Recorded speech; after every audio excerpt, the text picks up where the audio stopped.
Good afternoon, everyone. Good afternoon. To Professor Russell, in the absence of Dr. Quanta, I do thank you and the committee. Oh, I'm sorry, no, I'm sorry.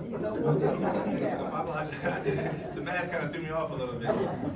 But I do want to say thank you for the invite to be guest speaker for this annual event. And so I would be remiss, of course, if I did not recognize my business partner, who's the co-founder of the Ryan Institute. It just so happens to be my better half, my wife, Anthony Ryan. He's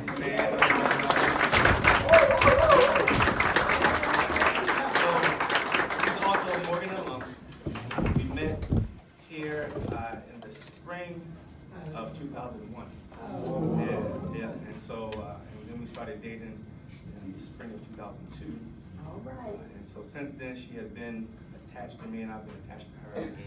And so we've been doing this thing called life together, right? And so it is truly an honor to have a partner that will have your back when you face adversity. It's going to make sure that you don't, even though you may stumble, that you don't fall, right? And so I do want to recognize my wife, Anthony Ryan. I had a conversation with Professor Russell yesterday, and she told me while she was giving me a call, she was kind of checking, make sure everything was good to go in preparation for the day. But then she told me about the theme of today, which is education, an empowering tool for success. Yeah. And so I want to, if you don't mind, I kind of indulge you a little bit as far as how it was brought up and what was the premise and the background, the foundation to why my wife and I, why we started the Ryan Institute. Let's go to the next slide, please. All right, really quickly. Oh, I know. I see some people. If you got gray somewhere on your face, you know what this is, right? Yeah.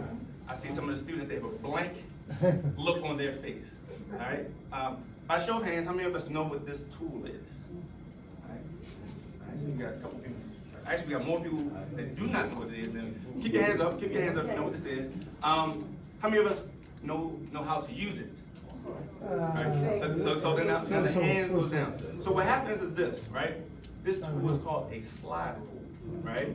And I remember my freshman year here at Morgan, I had a professor for our Introduction to Engineering course by the name of Dr. John Wheatland. And so Dr. John Wheatland, for years in the School of Engineering, he was part of a team that was responsible for helping students, helping the engineering program have high retention rates, right? And so in his Introduction to Engineering class, he showed the class this, all right? And so, and asked how many of us knew what this is. And so, just like Professor Fuller, he mentioned that, well, I'm a graduate of Baltimore Polytechnic Institute, so I knew what this was. And I didn't have to use this, right? Because typically, this was kind of, once they formulated once they started developing the handheld calculator, this went away, right? But nonetheless, I knew what it was. I couldn't say that I knew how to use it, right? But nonetheless, he demonstrated to us how to use this tool, right? And he challenged us. He told us to solve some problems too, on some multiplication, addition, and subtraction problems, division problems, and even some trigonometric problems. And he was able to calculate these things using the slide rule. I think to like 2 decimal points, I believe, or maybe 1 decimal point. I can't remember the accuracy of this, but nonetheless, he demonstrated. He kind of showed us what that was. And so, when we think about the tool of education, we have to ask ourselves, who is showing you how to maximize the use of that tool, right? And so, let's go to the next slide, please. And so for me, I had quite an amazing support system. So on this slide here is my immediate family that I believe is very responsible for the success that I've been able to achieve and where I am today. We're talking about my mom and my stepdad up here in the top left, in the middle photo. My stepdad, he was in my life since I was 5, but he always treated me like our biological son. And so he demonstrated to me what it meant to be a protector, a provider, how to sacrifice. He taught me the meaning of delayed gratification. And my mom, she demonstrated an amazing work ethic. And actually both of my parents, they had demonstrated an amazing work ethic. And to me, that's some of the things that I got from them. right? Them as my support system, they demonstrated, hey, what are some of these soft skills that I need to have that you can't necessarily learn in a classroom, right? And so that's my mom and my stepdad. Here is a picture of my dad. Now my dad, he was incarcerated from the time I was 2 to about 16. But my dad, he is extremely intelligent.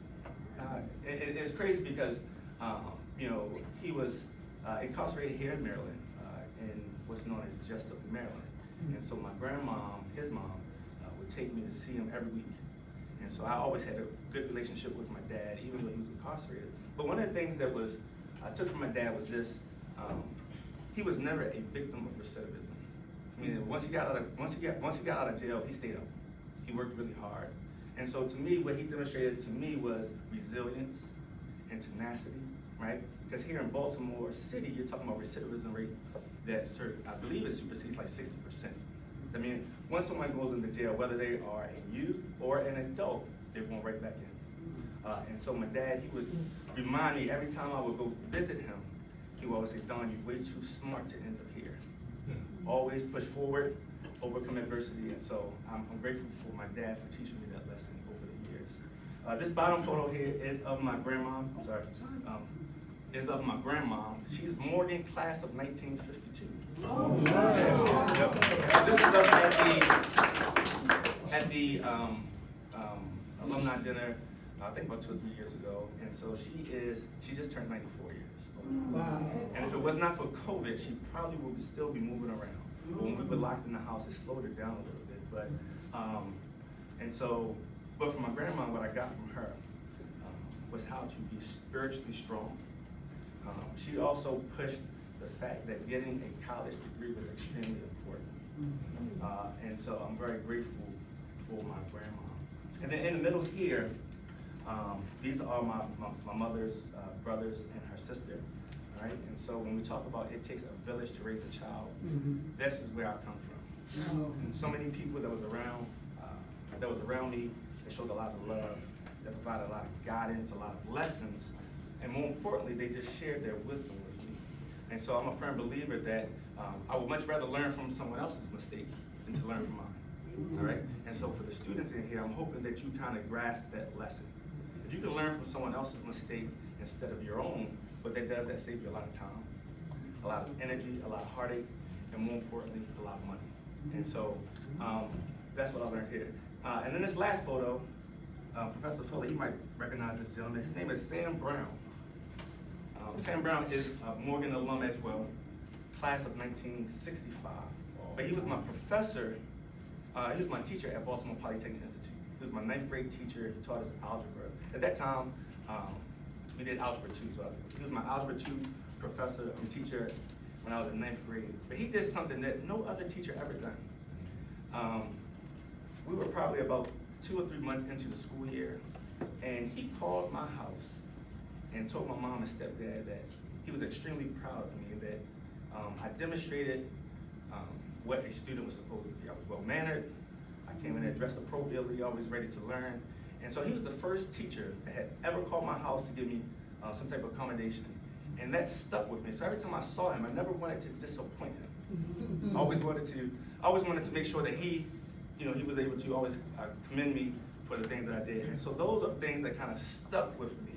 And this is why I recognize them as my support system.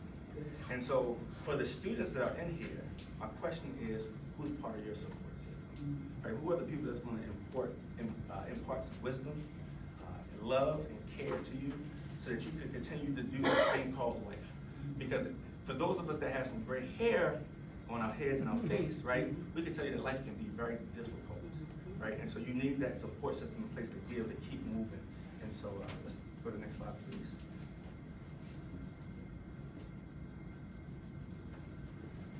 All right, and so here, School of Engineering. And I owe quite a bit to the School of Engineering. I always tell people that if it was not for Morgan, I'm not sure if I'll stand here as a doctor, to be completely honest. Morgan was absolutely amazing. And so when I entered Morgan as an incoming freshman, I participated in this program. It's now called PACE, but it was essentially a pre-freshman program to expose students to engineering curriculum. And so Dr. Carl White, I believe he's now in the provost's office, but Dr. Carl White was the director and an engineering professor there. And so part of that program, what they did was over the summer, they would keep us up, and we do all this math work, and physics work, chemistry work, and do some language arts and stuff like that. But the goal was really to prepare us for the curriculum of engineering, right? And so build up our resiliency to be able to face a lot of different things. But Dr. White, he used to share with us something very interesting. He used to always talk about getting a doctorate in engineering. Now, I'm gonna be honest with you, I had no idea that you could get a doctorate in engineering coming from high school.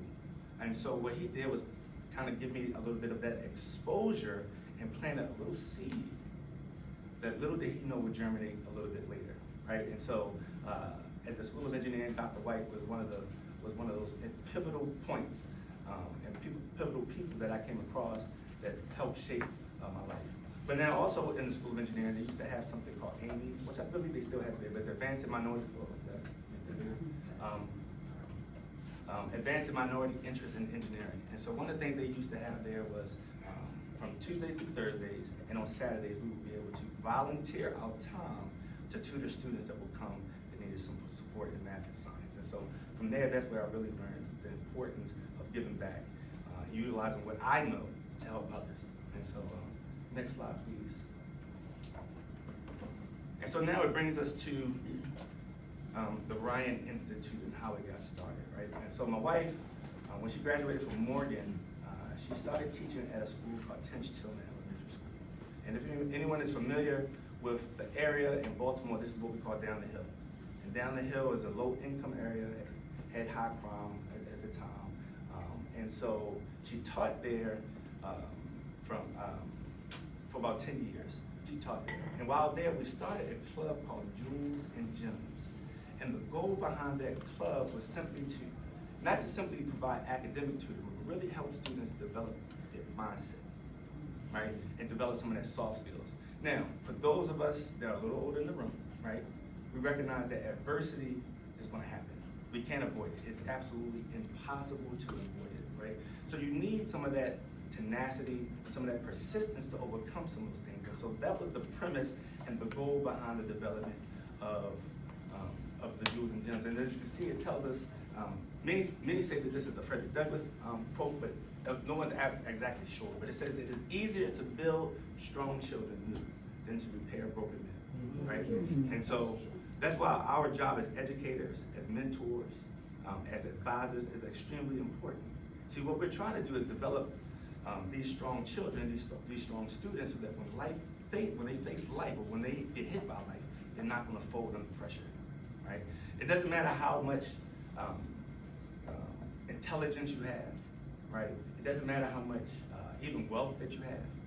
If you cannot withstand adversity, you're going to fail, right? And so that's what we did with the Jewels and the Gems Leadership Club at Tench-Tillman. And so that was the brainchild. We did this in, I believe, like 2005, 2016 when we started it. But that was the brainchild. That's where that seed was growing and germinating for the Ryan Institute. And so let's go to the next slide, please. All right. And so our theme within the Ryan Institute is called, we say that we're preparing scholars for global competition. And so one of the things that my wife and I, when we started the Ryan Institute, one of the things that we wanted to make sure that we did was this, that as we advise students and we mentor students, we would not tell students anything that we would not tell our own children, right? We want to make sure that we have, just as much as we have high expectations for our children, we had to have that same high expectation for the students that we work with, right? And so if you are a mentor in any capacity, you got to make sure that you're maintaining that same standard. And what we realize is that students just rise to the occasion, right? If we lower the standard, they're just going to meet the standard and leave it alone. But if we kind of increase that standard and let it be a little higher, we see that students start to stretch and really try to meet that goal. And so here what you see is just a few pictures of some of the programming that we've done. One of the things that we did when my wife and I founded the Ryan Institute, we knew that we wanted to expose every child that ever came in contact with the Ryan Institute. We wanted to expose them to Morgan State University. So if you come to the Ryan Institute, every student that ever comes in touch with the Ryan Institute, they're going to know something about Morgan State University, right? And so here, what you see here is we used to do something called the Spring Break Academy. So during the Spring Break of Baltimore City Public Schools, we would host students here at Morgan State University. And so this was actually one of the first years that Dr. Wilson started working here. He stopped past the camp and talked to the kids and encouraged them to do well academically and so forth. This next picture is with Benny the Bear, right? Of course, Benny's a hit with the kids. They absolutely love him. He even shared the story about how he received a scholarship by being a mascot. That was pretty cool. I had no idea that was possible, but he shared that story. And so the kids absolutely love him when he stopped past Spring Break Academy. Here, this figure here is Ms. G. She was a staple in the student activities office at Morgan. But this is our Be More STEP team. And so the goal behind that STEP team was really taking students out of the academic environment, but again, teaching them about teamwork, teach them about hard work, because stepping does require a lot of physical activity, right? And so we wanted to strengthen students in that aspect there, but mainly focus on teamwork, to helping them build resilience and help them to build a mindset such that, again, when adversity hits them, they're looking to overcome adversity. And so that's what we did with the Be More STEP team. Down below here, actually I'll start over here.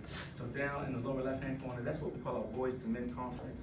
And so to go behind the Boys to Men, that is a program that we do specifically for little boys, typically in elementary and middle school, where we're focusing on helping them develop additional soft skills. So those things are like effective communication.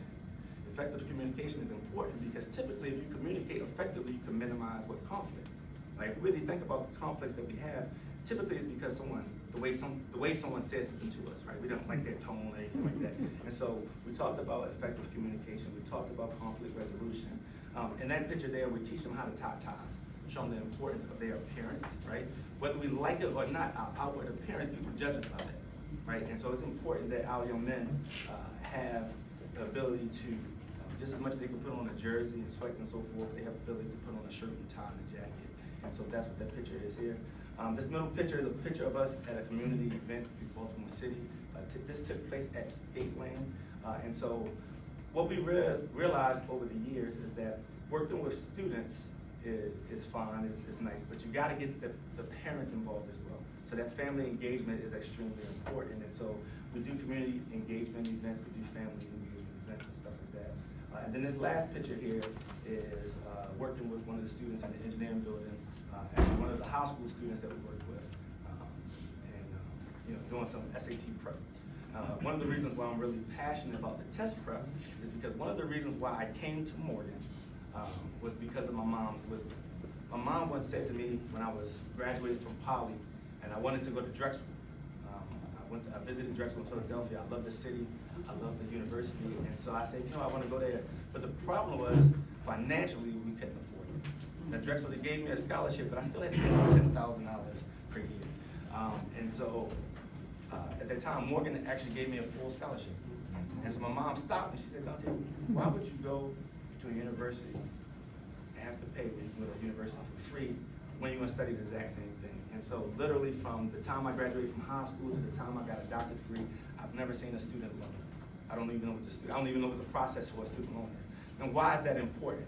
Well, it's important because if you don't have student loans, there's less debt you have to carry. So now I was actually able to enjoy my engineering income every single year that I had attained it. And so that was one of the important lessons that I learned from my mom regarding that. Next slide, please. So this is just some additional programming that we do. So what we do within the Ryan Institute, we work with a lot of Baltimore City public schools. And we do small group intervention where we help students with their math and reading literacy. And so you probably listen to the news a lot. They talk about how Baltimore City students have struggled. But what they haven't been telling you is that the gains that Baltimore City students have had over other counties have been a lot more significant. And so a lot of that has to do with the fact that they have instituted this in-school tutoring policy. And so we worked with thousands of students over the years when it came to tutoring. So this is our essentially K through 5. Next slide will just show you some of our 6 through 9 work. And coincidentally, pretty much all these students, all of the staff that we're showing you as well, not only do they work for the Ryan Institute, but they either have graduated from Morgan or they're Morgan students. So I'm really big on making sure that Morgan is well connected with the Ryan Institute because of all the things that it has done for me. Let's go to the next slide, please. All right. The saying says that if you want to go fast, you go alone, right? If you want to go far, you go together, right? And so these are some of the community partners that we work with within Baltimore City and the metropolitan area. And so here is Mr. Hercule Parker. This is one of my good friends, also graduated from Poly, also featured in the Journeys of the Black Mathematician. His organization is called All This Math, where he provides some math instruction via YouTube and online. So he's one of my good friends. I've known him since we were 14. And so here, this is the organization called BP60, and they utilize students' interest in dirt bikes, in the dirt bike culture here in Baltimore City. They utilize that to help students gain an interest in STEM. And so we do a lot of professional and character development with their staff, and we also provide academic support to their staff. So for their junior instructors, because a lot of them are still in school. Down here, we have Coach Tiny Adams, or Coach Corinne Adams. She is a Morgan alum. She was Morgan's leading scorer as far as basketball. She has an organization called Leader Breeders, and she utilizes basketball as a way to get students essentially off the streets and get them to develop some leadership skills and get them how to understand how to use basketball as a tool to get them to college. MTM Foundation, that's founded by Mr. James Henderson, and so he does a lot of college tours and stuff like that. We do a lot of SAT prep for his organization, really helping students improve their SAT or ACT scores so that they can qualify for various scholarships. And then lastly is Coach Sam Brand and Coach Dominic. They are also Morgan alum. They have an organization called the Sanctuary Collective. And through that organization, they utilize basketball, which is their passion. But Sam was also, if I'm not mistaken, I think Sam was a math major here at Morgan. But you know, he was a math educator as well at Baltimore Polytechnic Institute. But nonetheless, we work with his organization, again, helping students maintain academic eligibility, because a lot of them, they have this goal to play basketball at the collegiate level, not understanding there are certain requirements that they kind of face when it comes to that. So those are some of our community partners. We have a lot more, but I will be there all day sharing that. Let's go to the next slide. All right, so we talked about the Chinese bamboo tree, right? And this is how I want to close. Have anyone heard the story of the Chinese bamboo tree? So the interesting thing about a bamboo tree is that unlike a traditional seed where it will germinate in 2-3 weeks or whatever it may be, the bamboo tree doesn't germinate for quite some time, right? But nonetheless, you still have to cultivate it, you still have to take care of it, water, sunshine, and things of that nature. So I always like to share this story with students because what I want them to understand is this. Sometimes you might not see results right away, right? You might do a little bit of studying, take a test. Hopefully you will do well, but you may not, right? But you gotta keep nurturing it. You gotta keep nurturing your education. You gotta keep studying. You gotta keep doing the small things that you have to do to take care of it. Because in the case of a bamboo tree, what happens is this: it doesn't sprout until like year 5. But year 5, it grows exponentially. I'm talking about like in the course of like 90 feet or something like that. In year 5. Now many people will ask, well, does it grow 90 feet in 1 year, that 5th year, or does it grow 90 feet over the course of 5 years, right? And so what I would say is that it grows 90 feet over the course of 5 years because it's very important that you gotta take care of that bamboo tree. And so with that being said, as educators, all right, that's what we're after, right? We're after making sure that we're taking care of our students. Listen, it might seem like it's going in one ear out the other, right? It may seem like they're not following or paying attention, but then at some point, maybe year 5, they come to you and say, Professor Infante or Dr. Infante, I'm in grad school at Carnegie Mellon, studying whatever it may be. Or that I just got a job at NASA. And so that's what we've seen over at the Ryan Institute. We've seen students that we worked with over the years that it didn't seem like what we were doing was paying dividends. But when they come see us 5 years later, 10 years later, and we see that they have achieved their success, that's what we know it was all worth it. And so I always like to end with two particular quotes. One quote comes from Galatians 6:9, and it says, "Let us not grow weary in doing well, for we will reap a harvest if we do not give up." And so I'm going to encourage every last one of us, whether you're an educator, whether you're a student, to continue to push forward and do well. Because you will reap the harvest. Everything that you worked hard for will eventually happen. It took me 10 years before I got my doctorate degree, right? And so, but also with that being said, you got to understand in life you're going to face two types of pain: the pain of discipline or the pain of regret. Now, for those of us that have gray on our bodies, gray hair on our head and the face, we can tell you that pain of regret, it never goes away. There's something about that, because we wasn't disciplined enough, we're always sitting back and wondering what if. And so I always encourage students to understand that pain of discipline, it lasts a short time. Maybe you're preparing for a test, maybe you're working for your degree, and you just gotta be disciplined for that moment in time. But that pain of regret, it never leaves. And so with that, I say thank you again for your time, and thank you for allowing me to share my story.